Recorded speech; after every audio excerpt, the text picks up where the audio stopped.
Welcome back.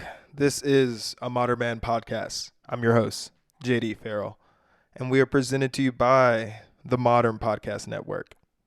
I am so happy that you are joining me today. I hope you had a great weekend and a great Valentine's Day. Yeah, I'm saying that with the most insincere way as possible. Because on today's podcast, I am going through the history of Valentine's Day and why I cannot stand Valentine's Day and everything that comes with it. And then I'm going to touch on Britney, bitch. Yes. Britney Spears. Britney Spears has been in the news lately, and Britney Spears and I have absolutely nothing in common, but I'm going to tell you how I feel about that. I hope you enjoy it.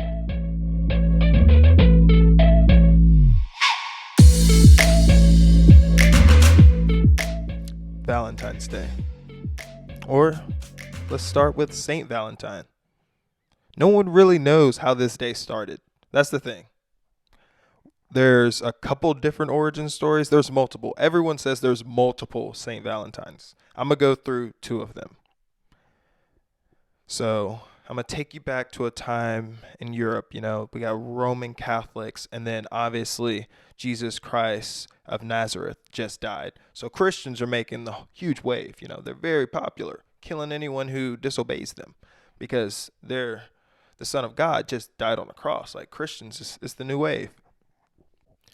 We got the first Saint Valentine. All right, obviously, he was a part of the Christian religion, and there was an emperor, Emperor Claudius II. You know, he's not a king, he's an emperor. All right, I don't really know the difference, but emperor's obviously a bigger deal. But this emperor said that single men made better soldiers than married men. And people have thought things like this a lot because if you have nothing to live for, then you're more willing to put your life on the line. So that's how this first Saint Valentine came into play. This saint allegedly would still in the middle of the night marry young lovers before they went off into battle. So he is Saint Valentine. That's one legend, all right? One legend of how we got to this oh so romantic day. Soldiers were going off to die, and all this one priest did to save them all was marry them to their young lover before they were sent off to their death. And he inevitably was making them weaker soldiers by marrying them. Oh, and we're supposed to praise this man. Just kidding. But then the other Saint Valentine I'm going to talk about, he was another Christian.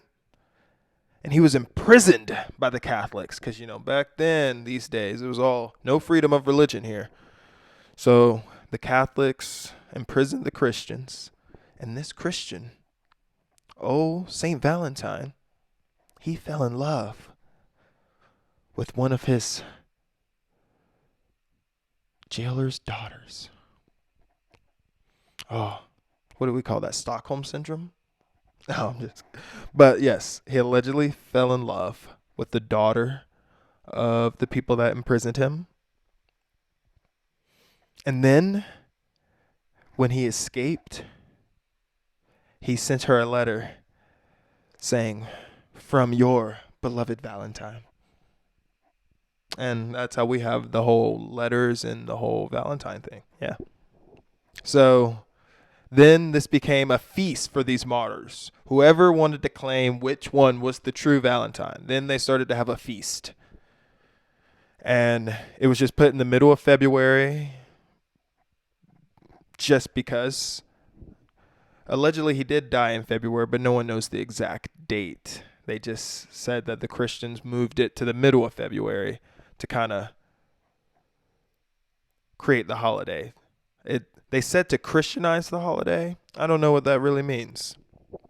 But they have a giant feast, okay? And of course, they would kill rare lambs and other animals and put the blood all over the beautiful young women to increase their fertility.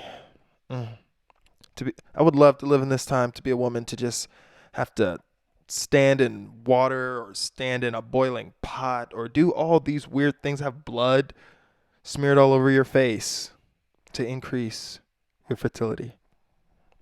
And then that wasn't all. Not only did you get blood of sheep and lamb all over your face, but all of the single young women put their names into a giant cauldron. And then the men, the bachelors, had their choosing. They would just pick randomly a name from this cauldron. And that was then their wife.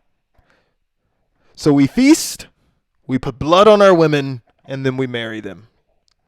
Happy Valentine's Day. All right? That was the big celebration back in the day. The first time it really became romanticized and it started the initial commercialization, I would say, it was 1375. All right? This was a growing thing. Everyone knows Geoffrey Chaucer, a poet. He wrote about Valentine's Day in the name of love. He talked about it and romanticized it. And from then going forward, we have, to this day, February 14th, they get to handicap Black History Month.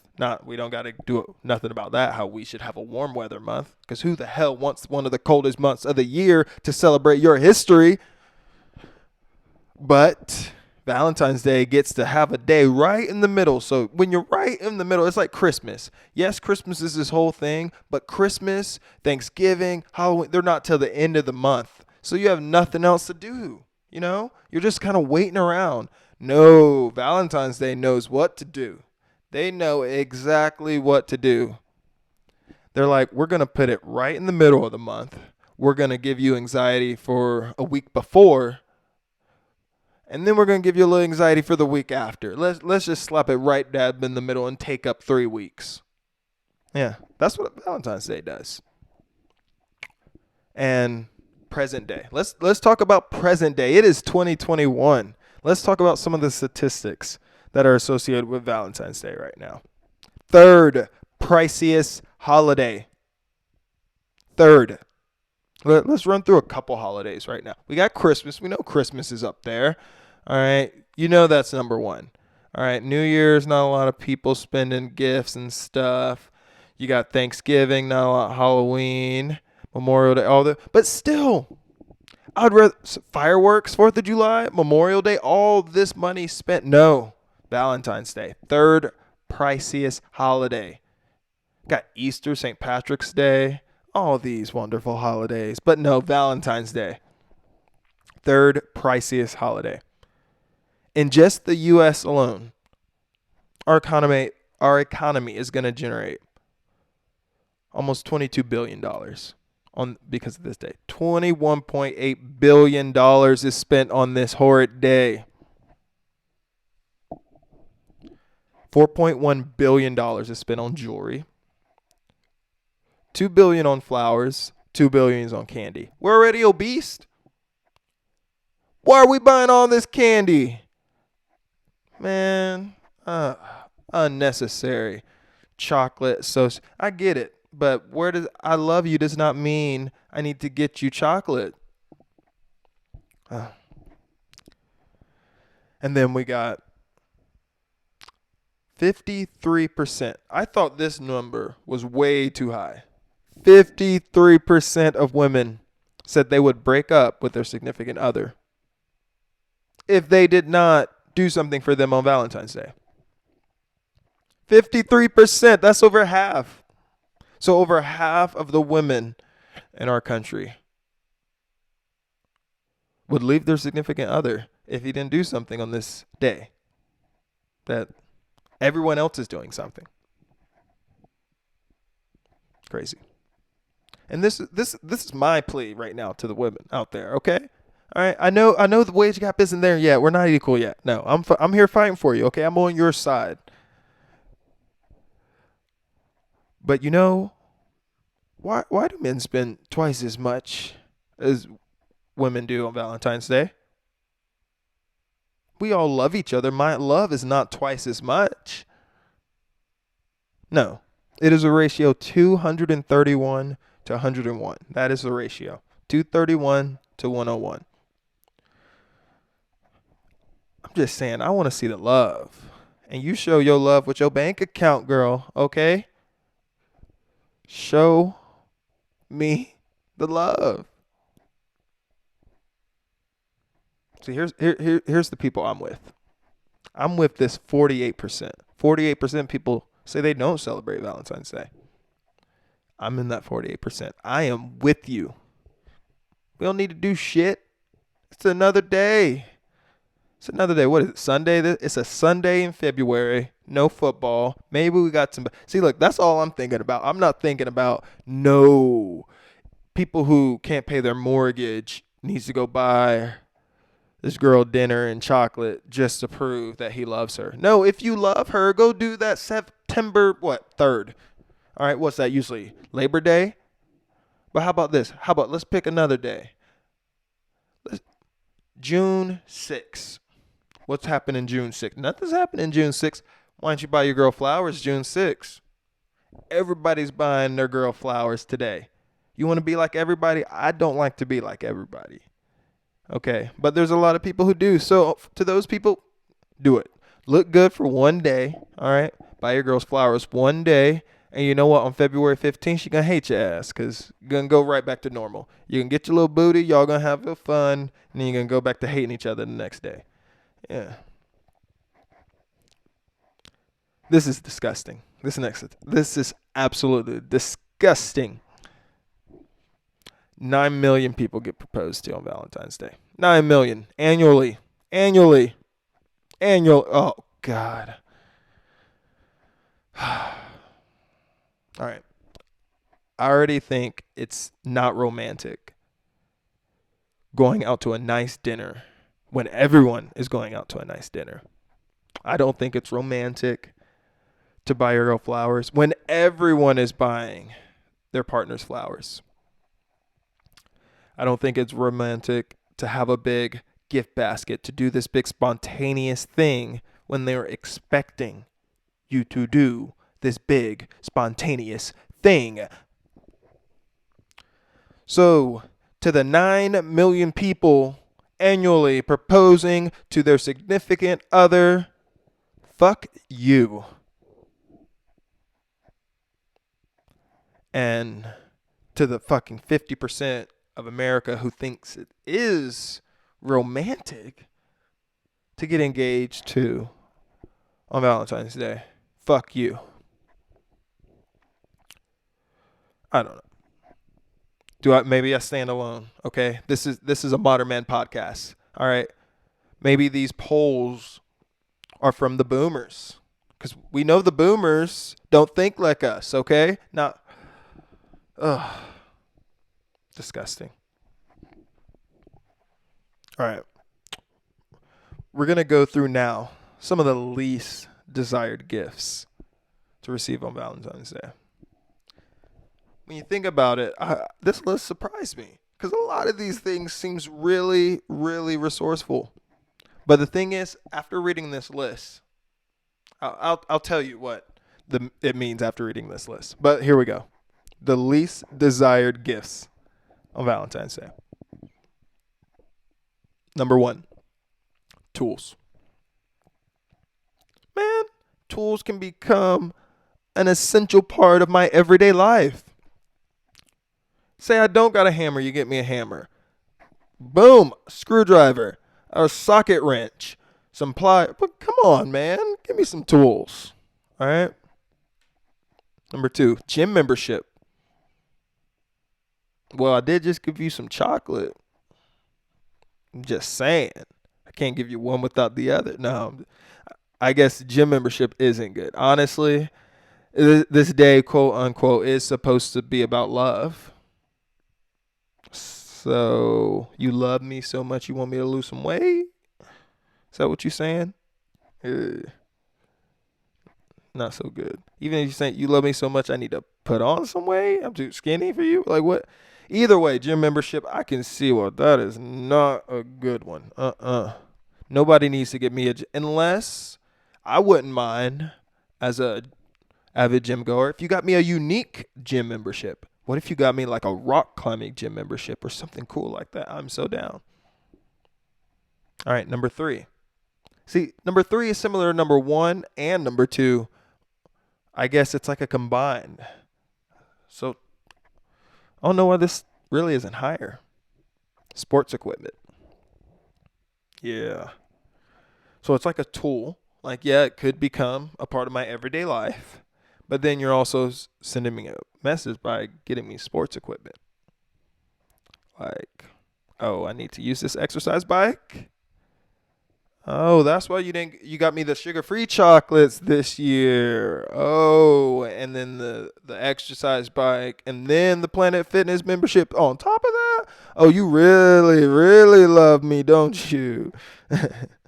But yeah, number 3, sports equipment. Random, but I get it. See, number 4. Number 4 would be literally like my best, but I think this one is coming from our female population. Kitchen appliances. She's like, he really got me a blender? He really got me a blender on Valentine's Day. He got me a KitchenAid mixer. He want me to bake him a cake. This is my day. But come on, I would love a KitchenAid mixer. And to the women out there who like to cook, how are you? Because I know a lot of women aren't usually getting men these gifts. Speaking out, this is a Modern Man podcast. I would love it if you got me kitchen appliances, okay? But I'm just saying statistically. But ladies, why aren't you liking kitchen appliances as gifts? It's probably because you can't cook. That's probably who's voting this is women who can't cook. And your men are trying to send a message like, I want you to cook. And you over here like, nigga, you know I can't cook. All right. And then after kitchen appliances, this one's funny. We got the giant stuffed animal. Oh, man. I've always wanted to honestly have one of those giant stuffed animals. Just something you can just kind of wrap your legs around in the bed, just kind of hug, play around with. Not like that. Just kind of something to cuddle with. Those things are expensive. But the thing is, I've never thought of those things as a gift.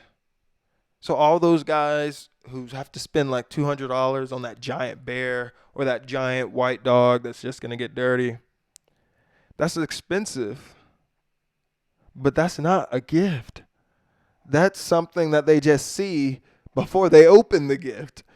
So you should spend that money on a gift because every day they're gonna be like, that's all. I remember that's all I got. I got just this giant stuffed animal, and it's just gonna be a nuisance when they move.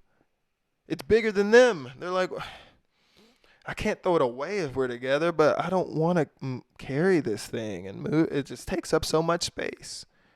So if you're going to buy a giant stuffed animal ever for a girl or a guy, because once again, I want one, it's something that just like sits like a gift basket. It's one of many things.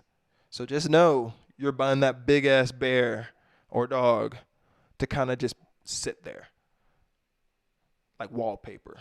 It ain't the gift. It's wallpaper. And the last and the cheapest least desired gift is a mixtape. Oh, the mixtape days. I remember I'm still old enough to where I legit made a girl classic mixtape, cassette tape mixtape. Those were the days. And then it was the CD. I'm not gonna lie. Is that a bad gift? Like making a playlist for someone?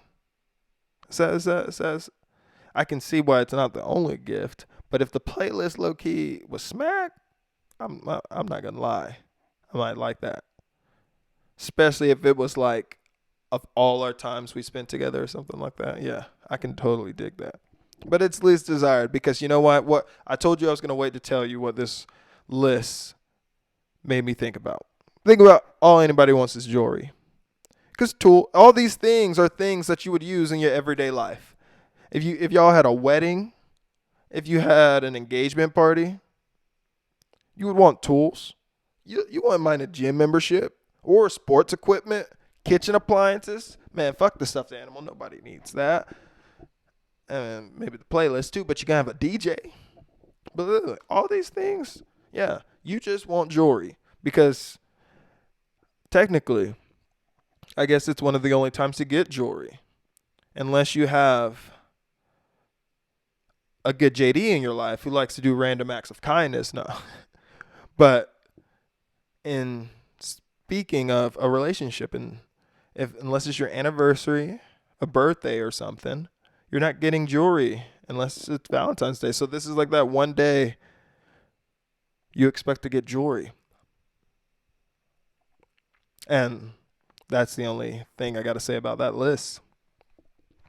My conclusion of Valentine's Day as a whole is, like I've said before, and I'll reiterate it.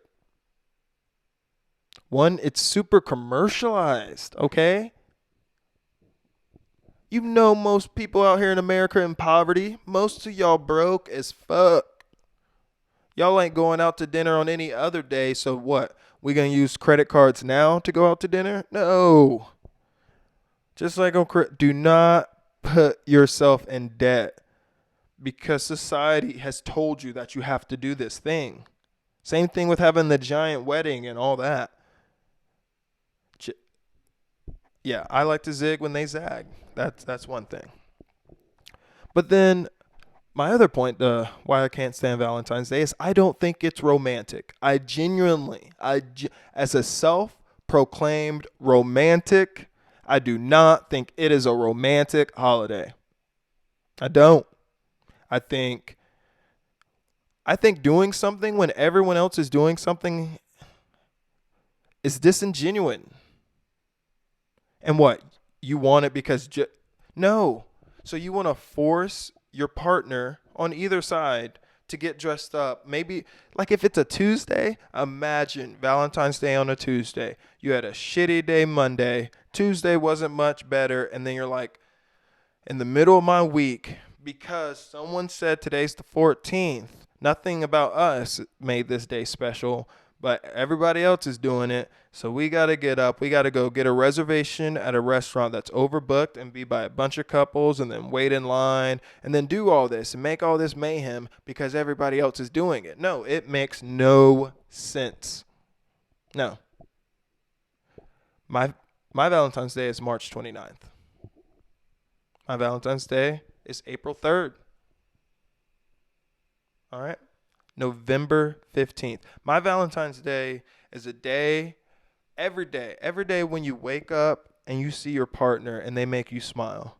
And so you go out in the world and you do something because you want to see them smile again. So you put forth effort so that you can see them smile. I want every day to wake up with that joy. I don't want it to be forced on me on the 14th of the second day of Black History Month or the 14th, the second week of Black History Month. No. I don't want to be forced to do something then. I want it to be that other Thursday, that day I just see you washing dishes. You know? But to those who actually never go out and never do anything romantic, go out, have a good time Valentine's Day. To those people, you deserve it. You don't do shit anyway. So that's my thoughts on that. Yes, Britney Spears. We are talking about Britney, bitch. Yes, hit me, baby, one more time. Toxic. My life is a circus. If you see me, that's about all the Britney songs I know. I don't know much about Britney Spears. I am a 6'2", 200 plus, once 300-pound black man, okay? Me and Britney Spears do not share a lot in common. We do not share similar stories of plights growing up either. I am not Britney Spears' demographic. But just like you, I just watched the Framing Britney documentary. And I want to share my thoughts on Britney and kind of the arc of her career and where it all went down. It was a very good documentary, but they skipped over kind of how she got a contract. They were like, Britney was on the Mickey Mouse Club. She was a normal girl, was in high school. And then she got a recording contract at 15 and had to go live in New York. I'm like, what? Oh, huh? Yes, because every 15-year-old girl gets a recording contract and is ready to move to New York and go on tour. They just totally glossed over that. Maybe her true fans already knew all that and they didn't want to put a lot of pressure and a lot of time and effort on that. But I was just like, okay, what 15-year-old girl living in Mississippi just gets a recording contract just because she sings in church? I sang in church. I sang at my 6th grade graduation too. I wasn't good, but I sang an old hymn. I got up there, my voice got deep, and someone played the piano. Yeah, I want a recording contract. But Britney Spears, yes, she got famous at 15 years old. And I'm going to get a lot of shit for this. But I put a lot of this blame, a lot of what happened to Britney on who runs the world. A lot of white men, okay? A lot of white men. And then next to that, we got a lot of white women. And y'all did this to Britney. Y'all propped Britney up like this. We know that men like to sexualize women. We don't care if they're 35, 55, or 15 years old. All right? And the people in power, the people who have the control, this is white America, all right? White men sexualize this 15-year-old girl, all right? And then white women wanted to be this or saw a little bit of them in her and sexualized her too. Because we can go on and on through the black young stars who were not this sexualized and didn't get treated as bad because y'all don't care about our black stars. We do, and we don't put this type of pressure and anxiety on them. All right, Destiny's Child got famous just as young. Rihanna got famous just as young. All right? And you didn't have the white America putting all this pressure, seeing themselves in them, and trying to immediately sexualize and putting all this pressure on these young girls. All right, those are just a couple pop stars. I can go through the list of young black actresses who made it successfully because, honestly, you don't give a fuck about us. You see these vulnerable white girls and the white men puts all this pressures on them, sexualizes them, and then white women kind of see themselves in them, so then they sexualize them as well, okay? Look at what you did to Lindsay Lohan, all right? Yes, maybe Lindsay Lohan didn't have the best support system with her family, but it was the public, and it wasn't the black people. It wasn't Asians. It wasn't Hispanics, all right? It was white people who did this to Lindsay. Look at Amanda Bynes, all right? Ashley Tisdale. Look at these people. But then we go through the list of young black child stars, and they turn out fine because they don't have this pressure of the white mob already wanting them to be perfect and these sexual deviants at 15, 16 years old. Kyla Pratt, all right? Look at Tia and Tamara, all right?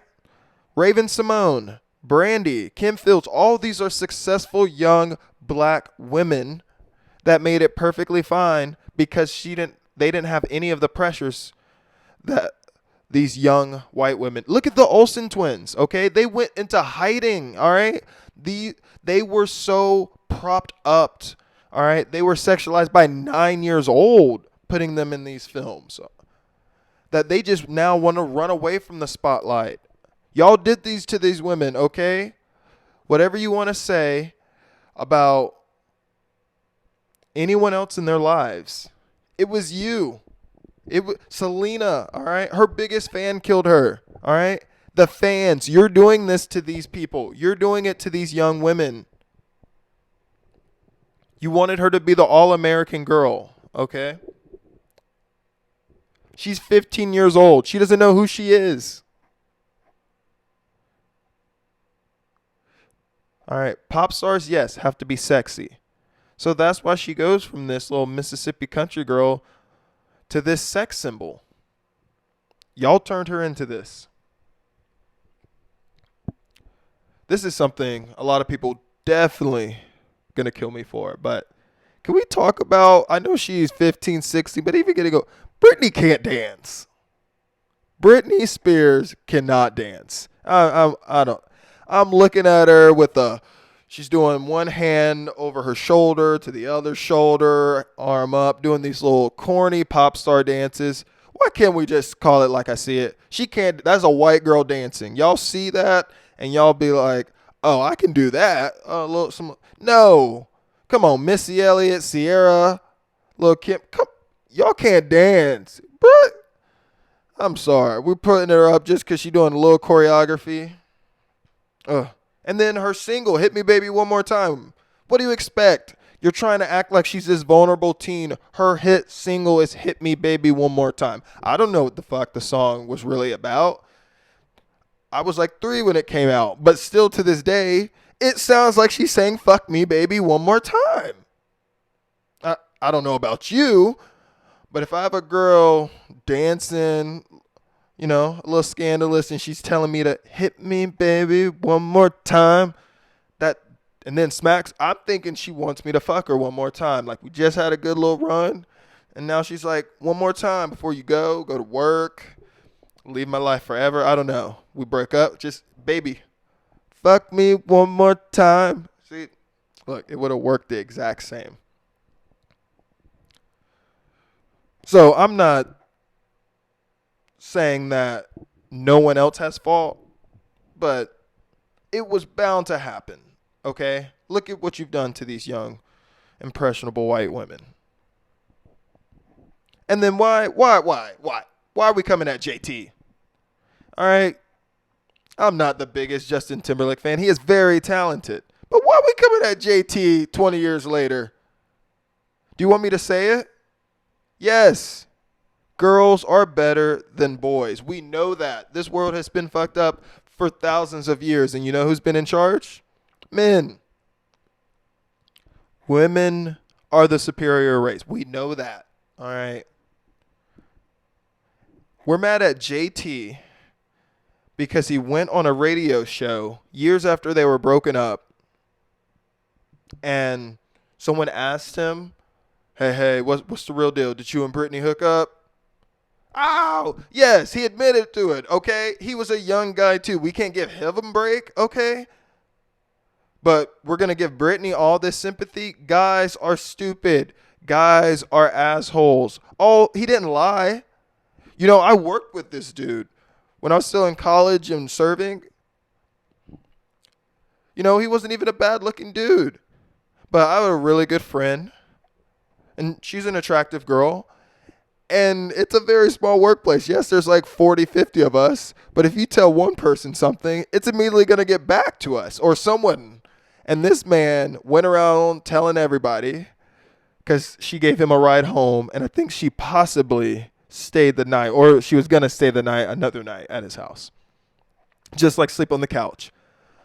But he went around telling everyone at work that they had sex.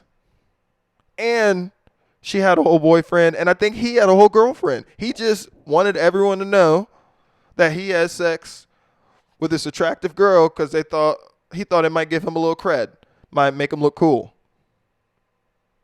Well, Justin Timberlake actually had sex with her. And he's, young in Hollywood, trying to still make a name for himself, breaking away from NSYNC. And he had a little too much to drink. Maybe he just was kind of over the rumors and just said, yeah. Why does he need to come and apologize? I know it's a different world now, but come on. It's not mature to brag about people you had sex with. There's a certain age where you get past that, but I don't think JT was at that age yet. And I think constantly making people going back and apologize for actions of just children is a little ridiculous. I don't know. Maybe you should apologize. I just don't think we should be killing JT for what he did back then. Why should we be killing JT? Because the public formed a story around Britney. If I'm in the public spotlight and they're making me out to be the good guy, yes, I may care about her, but we're not anything anymore. But if I'm made out to be the good guy, why do I want to go and tell everyone, no, I'm actually the bad guy and she's the... No. This is the world where the story sells. And I just think, just let the story play out. None of them like gave a story. She's still in those, like they want Now Diane Sawyer to apologize too. Yes, I don't know why we were so interested in these actors and actresses' love lives like that. But she said, Justin, you did something to hurt him really bad. I mean, nobody knows what the fuck went on in their relationship. Why are we asking people these questions? It's like Justin and Selena, all right? Oh, we like break up or stay together. Do you, boo? The only one I did have a personal little investment in is the whole Chris Brown and Rihanna. And once again, no one should be judged by their worst mistakes. But he put his hands on my girl, so I really want to know what the deets was that, and then they got back. So we don't got to go into that situation. I am not on here to try and villainize another young black man in this society, okay? Chris Brown did his time. They are fine. But Riri still, I love you. All right. So then we have JT, the breakup. This is when the paparazzi's starting to get a little crazy. And then she starts being friends with, the Paris Hiltons of the world, the Lindsay Lohans. She start partying, getting bigger and bigger. And this girl's still young. She's 21, 22. All right. Some time goes by, then meets OK Fed. And of course, if you're already in the spotlight, and then you were getting married. I remember being a little kid during this time. 304, 05, 06. Anytime I went to the grocery store, I was looking at the People magazine while we're sitting at the counter. I'm seeing, Brad and Angelina because Brad just cheated on Jen Aniston with Mr. and Mrs. Smith and all these headlines. I was a headline king. I loved the headlines. And this is when the paparazzi was going crazy because you could get a picture, put it on front page. We don't even know what's going on. Just have a woman going out getting her mail without makeup. And it'll say, Tyra Banks hit rock bottom. Look how bad she's gotten. The girl just woke up, ain't even made her coffee yet. And you want to say she hit rock bottom? She's just getting her mail. She's waiting for something to come in. And you're just waiting outside with the camera to get her at her worst. But this was that time. So then she got with K-Fed. So, of course, now, like I said with the Brangelina stuff, with, this was the time where if you were in a relationship and you were an A-list star, they were covering you. They were getting pictures, anything. Wherever you're at, if you're at in Santa Barbara having dinner, if you're on Rodeo Drive, they're getting pics of you, especially as a couple. And then she has babies? Babies? Oh my gosh. This was not a good time for Britney. This was not a good time. She decided to do everything. I'm not saying she needs to schedule her life around how the world is turning out. No. But as she's starting to get married, have babies, is literally the height of the paparazzi. When there's hundreds of people following you everywhere trying to get a picture. And then we have the famous shaving of the head. I was, maybe 12 when she shaved her head? What does a 12-year-old know? 12-year-old doesn't know much about mental health. 12-year-old doesn't know much about anxiety, about bipolar, about depression, all this. No, I'm 12. I see this, 25, 26-year-old successful pop star white pop star, blonde pop star. You know, I love Jamie Lynn watching Zoe 101. That was my show. And I'm like, what do you have to, and why is she shaving her head? All right. Why is a rich, beautiful, blonde woman in America shaving her head? I'm 12. So of course we go to crazy. And then the press is going to label you as crazy. Because if you just write it down, if you just look at it like a snapshot, like a piece of paper, you see a beautiful, successful, rich, white, blonde woman, just had 2 kids, shaved her head. She's crazy. That's only thing that the general public can come up with. But I completely understand why she did it. This was a time in her life where she had absolutely no control. No control over anything. And I've been at that time where it feels like you have no control over your life, when it just feels like work is pulling you this way. Maybe school's pulling you this way. Friends are pulling you this way. And you don't have control. Imagine being her at this time. Possibly going through postpartum depression as well. That's what her mom thinks and suspects. But without that, you have the label telling you this. You have your husband telling you this. You know, you have your dad telling you this, your mom telling you this, your agent telling you this, your manager, your friend, all this. And you have the paparazzi constantly around you with 30 different media outlets saying this about you. And you're like, what? I was walking my dog. And once again, she hit rock bottom. She's outside, no makeup, flip-flops, ripped up shorts. Where has Britney gone? And she's like, I've gone to walk my dog. What do you look like when you walk your dog at 7 in the morning? So she shaved her head because she finally feel like she had control. And then watch it. You can see the smile on her face as she's shaving it. It's a sense of freedom. I've been there. Come on, you can't act like you haven't been there. Imagine being at her level of success and her level of criticism and her level of fame and publicity and everything that comes with it. She just wanted to feel some sense of control. I'm pretty sure this whole incident inspired the show. I watched Dirt with Courtney Cox. This show was literally built around getting stories around celebrities, showed the depths that paparazzi would go to get a shot. This was because of Britney. This came out right after she shaved her head. A show showing you how desperate the paparazzi was to get shots of these celebrities. This was her life. And then right around that time, that's when the conservatorship came into place. And of course, hindsight is 2020.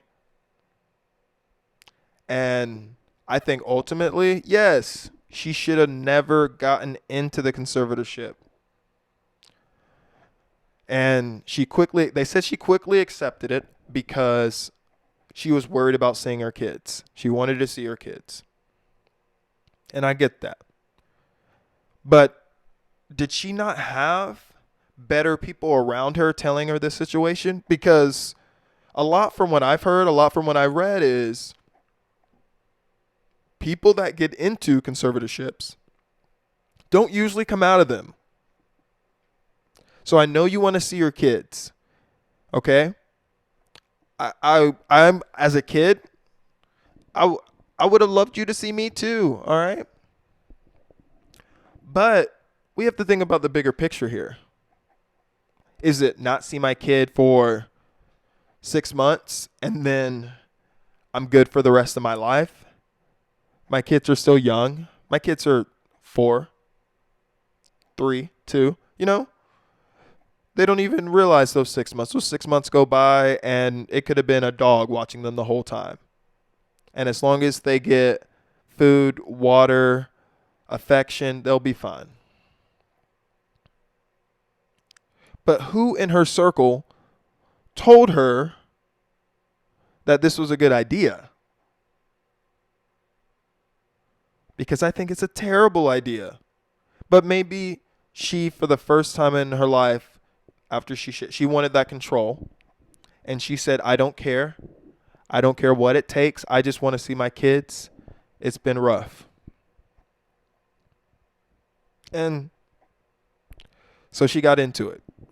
And it's been, maybe 10, 12 years or so of this. And her dad, obviously, is her conservator.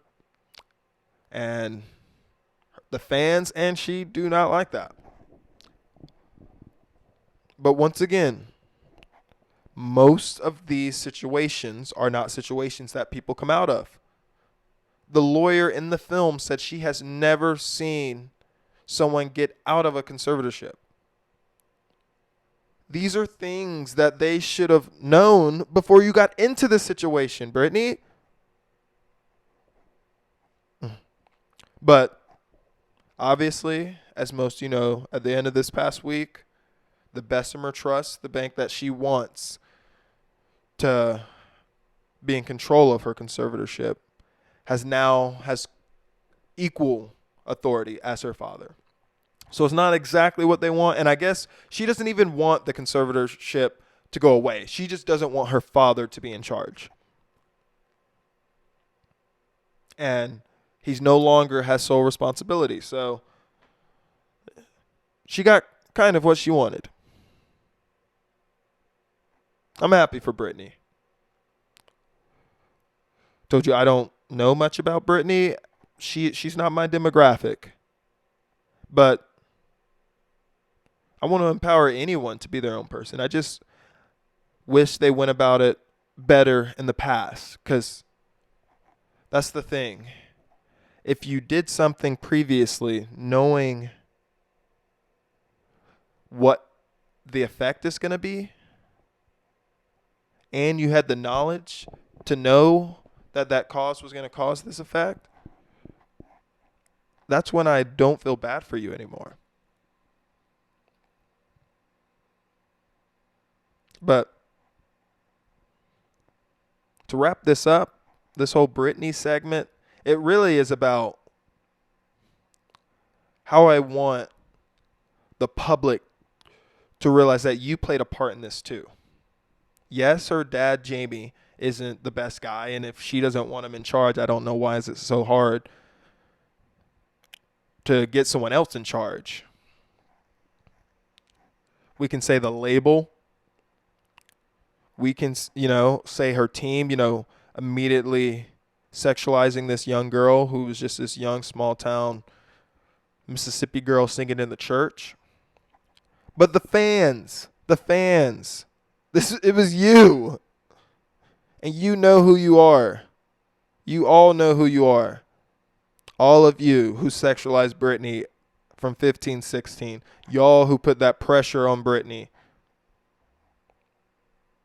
You've gotten better. You definitely have. But, it still is an uphill battle. I think I just want fans to take a look in the mirror and understand that these are just children. And imagine you at 15, 16. So you can cheer for them. You can cheer for the Jonas Brothers. You can cheer for Miley or Hannah Montana and all these young stars. But just know that these are kids and you're completely ruining their development by putting all this pressure on them and idolizing them as sex symbols before they even know who they are. And that is it for this week on a Modern Man Podcast. I'm your host, JD Farrell, and we are presented to you by the Modern Podcast Network. You can catch me later this week as I recap episode 7 of season 1 with my co-host Stephen Merriweather on Fargo Watch Party. And then remember, follow me on YouTube. I got all the vlogs. And then I'll see you next Monday with a new episode of a Modern Man Podcast.